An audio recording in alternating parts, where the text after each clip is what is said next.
What's going on, everybody? It's your boy DJ Nova Green here, and I'm back playing the Song of Seiya with the new mask. That's right. This is my new mask. I decided to go like a horror kind of mask since I'm gonna be playing a horror game in this October. So yeah, yeah. Let me guys know what you think of this mask. And without further ado, let's go ahead and continue where we left off with this game. Let's do it. What a nuisance. Why does he insist on interfering? If he only spoke with me to exchange pleasantries, even I could bear it. But now he's sticking his nose into my business just to satisfy his own curiosity. Koji is a perfect example of someone who thinks that it's always good to take an interest in other people's affairs. He probably thinks that he's doing me a favor by prying into my life. He couldn't be more wrong.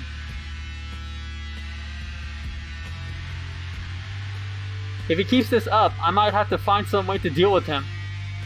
Like Seiya said, I had to keep my search of Dr. Ogai a secret. Koji could ruin everything. I didn't have time to fully investigate the Ogai residence today. At this rate, it will probably take several days just to go through the study. Seiya didn't believe that I'd find anything to help with the search, but I think there's still a lot to explore. Who knows what I'll discover? The problem is Koji. He knows about the house now. Will he make these things difficult? Excuse me. A hair-raising voice calls as I'm about to pass through my gate. Suppressing a shudder, I put on a fake smile and turn to face the withering mass of rotten flesh that is staring at me with bulging eyes. What? Who the hell is this? Good evening. Are you just getting home? Oh, it's just like one of those people who come like with flyers and stuff, you know? Yes, I am. Ah, of course. This is my next door neighbor, Suzumi. Oh, a middle-aged painter, I think, who spends all day at home while his wife works. Huh. I haven't had much contact with him since the accident. Why is he suddenly talking to me now? Huh, it's odd. Why is he? Have you gotten used to living alone? Sure.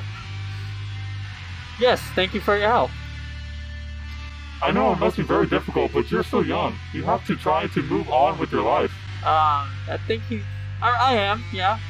Yeah. What is this? Did he stop just to deliver a lecture? It's such a big house, it must be hard to take care of everything by yourself. Yeah, I guess you could say that. Yes, I suppose it's rather difficult. Why not hire a caretaker? Didn't your father have one?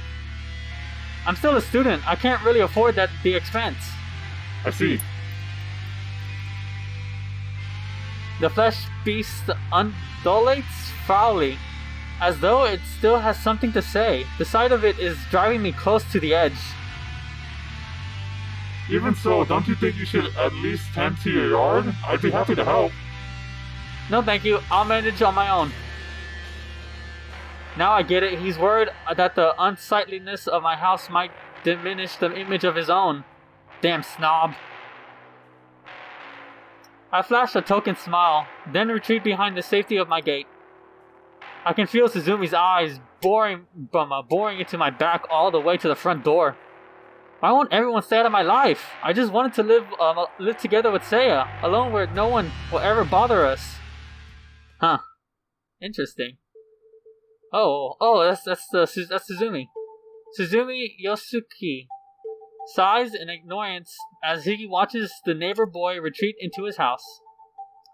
What's with his attitude? Even while talking, he kept his eyes averted, as if to avoid looking at something repulsive. Has he always been such an unpleasant young man? No, of course not. When his parents were still alive, he had a bit of a normal youth, a little shy but sensitive and caring. It must be the stress of this sad situation. If it continues to build, he might start to develop serious mental problems. He already has some serious mental problems, old man. It's best that you just stay away or you might end up, his dessert or dinner. Or, is it too late already? Yosuke wonders as he gazes warily at the Sakisaka yard. Huh. Oh. Oh no, they have a little girl. Foreshadowing. Don't die. Just stay away from the house, okay? Don't die. Nothing like some neighbor gossip. The seconds crawl by, each tick of the clock compounding my agony. When I returned from the Ogai residence, I was greeted by a silent, empty house. Seiya had vanished without leaving any clue as to where her whereabouts. What? She ran off? It isn't rare for her to go for walks at night. I've often gone with her. However, such outings always take place in the middle of the night, when no one is around, and never last for more than 2 hours. That makes sense. Right now it's 5 in the morning. Soon the sky will begin to show from the first light of dawn. Even if she left right before I returned, she'd still been gone for almost half a day. I can't sleep. I can only await in anguish. I tried to distract myself by painting more rooms, but I couldn't concentrate on my work.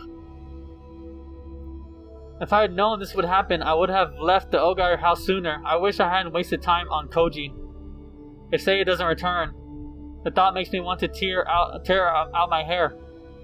After its long absence, the terror of truth loneliness is too much to bear.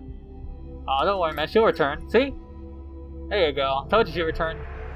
At last, the cowbell chimes, and Seiya's long-awaited "I'm home" rings out from the bottom of the stairs. As I jump out of the bed in relief, all of the stress that has built up through the night is released in a wave that threatens to sweep me off my feet. So tired. Seiya sighs as she climbs the stairs. I knew the trip would be hard. Seiya, where have you? My question trails off as I notice the thick bundles of paper that she's carrying under her arms. What are those? Your medical charts and surgery records. I went back to the hospital today. Seiya drops her bundles on the floor, sending paper flying everywhere, then pulls her favorite cushion over and collapses into it, stretching luxuriously. You walked all the way back to the hospital in the middle of the night? Sorry, she says. Skillfully gathering the scattered papers together, I meant to come back sooner, but there were so many files to go through. So I decided just to bring everything. It was so heavy. Maybe it's just the exhaustion, but I'm not understanding a word Seiya's saying. What? What are you planning to do with all this? What do you mean? I'm going to study it, of course. She replies, holding one MRI photograph after another up to the light. I'll have plenty of time to go over it here. Wait, well, somebody was gonna notice that those files are missing though, right? It should.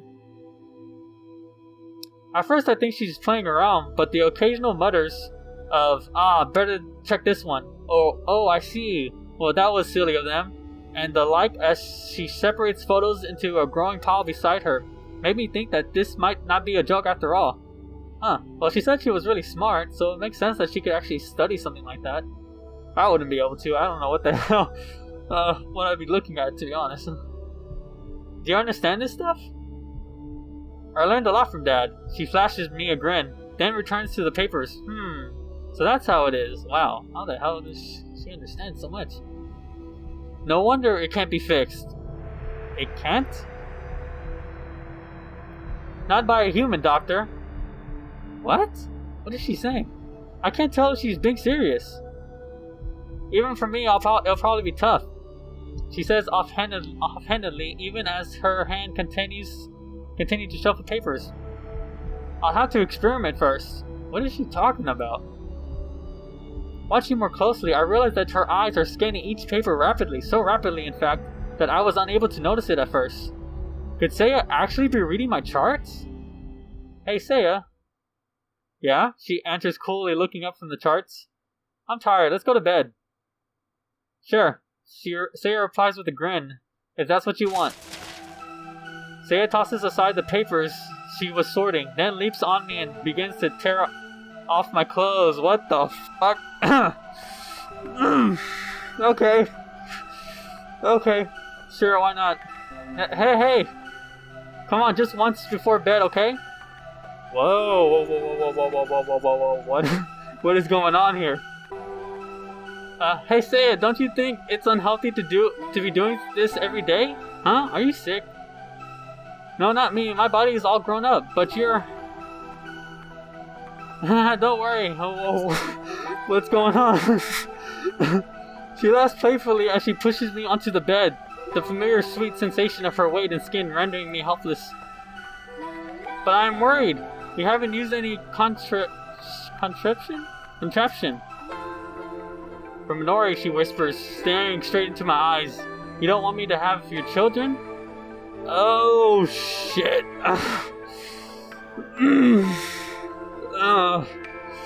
This game just got, really? Okay, moving on. How can I respond to that? It's not that, your body's too small. Pregnancy is a serious burden, you know? So, like, how old is she really then? Like, I don't understand this. So she just has the body of a little girl, but she's actually way older? I guess that makes sense, but still very, troubling to me. It's still very troubling to me. That's not really something you have to worry about. Seiya seems unsure how to reply, but not because she doesn't understand what I said. Rather, the bemused look on her face makes it seem as though I'm the one not getting it. But I know you're thinking of me, Shishima, she says suddenly, her smile glowing with innocence. I'm happy. Yeah, that was a belt. Okay, this game is going a little far. I played a game similar to this, but not this detailed before. Wait, what am I talking about? The other game I had nudity in it. Come on, Seiya. Relax, she says teasingly. Tonight I'll do it so you don't have to worry. What the what, man? As she finishes, she looks up at me, smiling like she just pulled the greatest prank of her life. What? See? You don't have to worry if I do it like this. Oh, well, what am I supposed to say to that? Hey, was it bad? It didn't feel good? Hearing that sudden nervousness in Seiya's voice, I hastily stammer. Of course it felt good. But Seiya, you didn't have to do that. What? But I want to. Suddenly distraught, Seiya clings to me like a child who just had her candy stolen.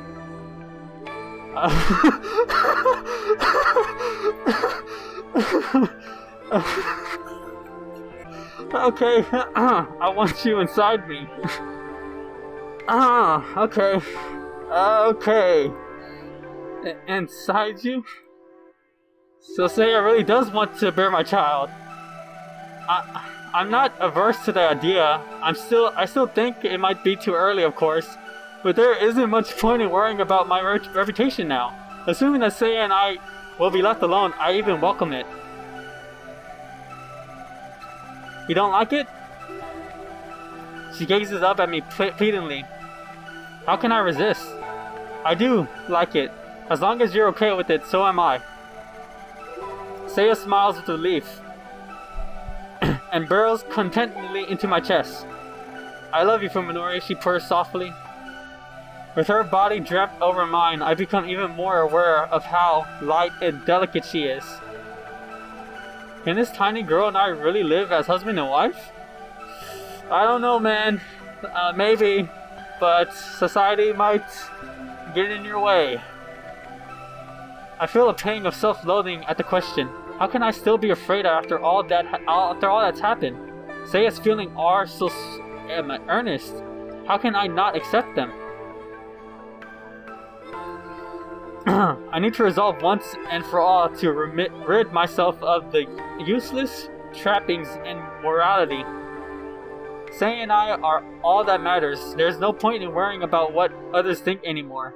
Although I suppose I should still talk to Seiya's guardian, of course. I need to find Dr. Ogai as soon as possible. Huh. By the time I drift into sleep in exhaustion, comforting embrace, all doubts about Seiya's actions have vanished from my mind. Whatever the case, all that matters is that she's returned to me.